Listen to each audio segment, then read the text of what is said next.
ረህመቱላሂ ወበረካቱ ክርስቲያን ወገኖች ሰላም ብያለሁ። እንዴት ናችሁ? እኔ ያለው አልሐምዱሊላህ። እንግዲህ ዛሬም በማስያዝን ቪዲዮ ነው የመጣሁት ማለት ነው። መግቢያ ላይ ያያችኋት የሰማችኋት እህታችን ባሌ ከወለድኩ በኋላ አውቶ ጎዳና ላይ ጥሎኛል እያለች ነው እና በጣም ነው የሚያሳዝነው። አስቡት፣ አሁን አረብ ሀገር በጣም ብርድ ነው አይደለም፣ ውጭ ላይ ጥሏት ይቀርና ቤት ውስጥ ሆነን እንኳ አልቻልነውም ብርዱን።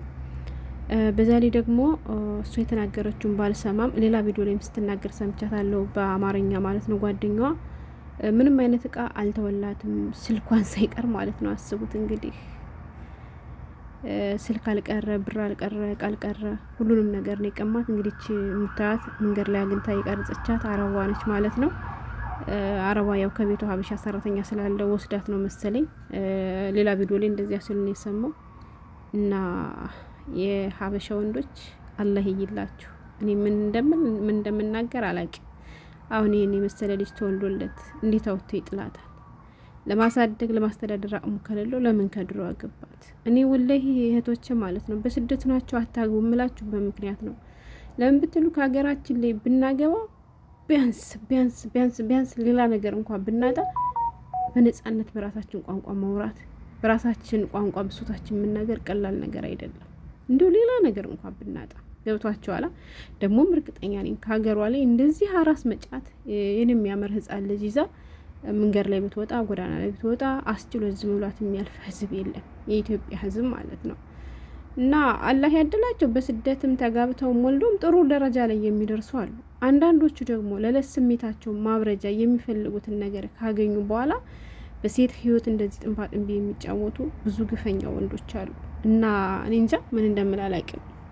አላህ ይይላችሁ። እና ባካችሁን የምታውቋት ልጅ ካላችሁ ድረሱላት። እንዲሁም የማታውቋት ካላችሁ ደግሞ ኢጃዛ ቤት ያላችሁ አስጠጓት። ብር ብትጠይቁ እናዋጣላታለን ማለት ነው። ምክንያቱም ሳይሆን ነው እንጂ አንድ ሰው ከሆነ በኋላ ነገ እኛ ምን እንደሚገጥመን አናውቅም በሰው ሀገር ላይ። ስለዚህ የደረሰባትን ነገር አብረን ልንካፈል እንችላለን። ሌላ ነገር እንኳን ማድረግ ባንችል ወደ ሀገሯ የምትሄድበትን ነገር ቢመቻችላት፣ ሰው ከተባበረ እንኳን አይደለም የአንድ ሰው ወጪ ቀርና የሌላ መሸፈን እንችላለን። እና የምታውቋት ካላችሁ ወይም ደግሞ ልጁንም የምታውቁት ካላችሁ አብዱል ፈታ ነው የሚባል ያለች ተናግራለች ማለት ነው። እና ድረሱላት እላለሁ። እስኪ ህፃኑ እንዴት እንደሚያምር ማለት ነው። አላህ ይይላችሁ። የኢትዮጵያ ወንዶች አላህ ይይላችሁ። ያችን የምትፈልጓትን ነገር እስከምታገኙ ድረስ ሞትኩልሽ፣ ሄድኩልሽ፣ አበድኩልሽ፣ የመጀመሪያም የመጨረሻም አንቺ ነሽ እያልክ ተቀባጥራለህ። ያችን ነገር ካገኘ በኋላ ደግሞ ጀርባህን ሰጥተህ ዘወር ትላለህ። እና አላህ ይይላችሁ። ሌላ ደግሞ መናገር የሚፈልገው ነገር አንዳንድ እህቶች ማለት ነው፣ እባካችሁ ሁሉንም ነገር ከዘርና ከሃይማኖት ጋር ታነካኩት። አረ ተው ግን ወላሂ ከመናገራችን ከመጻፋችን በፊት እናስብተው። ኮመንት ላይ ገብታችሁ በጣም ነው የምናሳፍረው ማለት ነው። ድሮስ ከኦሮሞ ምን ይጠበቃል ይሏችኋል ገብተው ማለት ነው። ደግሞ አንዷ ብድግ ታደርግና ድሮስ ከእስላም ምን ይጠበቃል ትላለች። ሙስሊም ብቻ ነው አስወልዶ ሚስቱን አውጥቶ የሚጥለው? ኦሮሞ ብቻ ነው እውነት ከወለደ በኋላ አለመግባባት የሚፈጠረው በኦሮሞ ብቻ ነው ወይስ በሙስሊም ብቻ ነው ወይስ በኦርቶዶክስ ብቻ ነው? እና አላህ ልቦና ይስጣችሁ። እኔ ምንም ሌላ ነገር አላችሁ እናንተም በሰው ሀገር ያላችሁ ናችሁ እና ይሄን ኮመንት የምትኮምቱት ነገ በእናንተ ምን እንደሚደርስ አታውቀው። ግን እባካችሁን እናስብ፣ እናስተውል። የእውነት እንምላችሁ እኛ እንደ ቀላል ነገር አይተን የምንናገራት ወይም እንደ ቀላል አይተን የምንጽፋት ነገር ለሌላ ሰው ግን ልብ ትሰብራለች።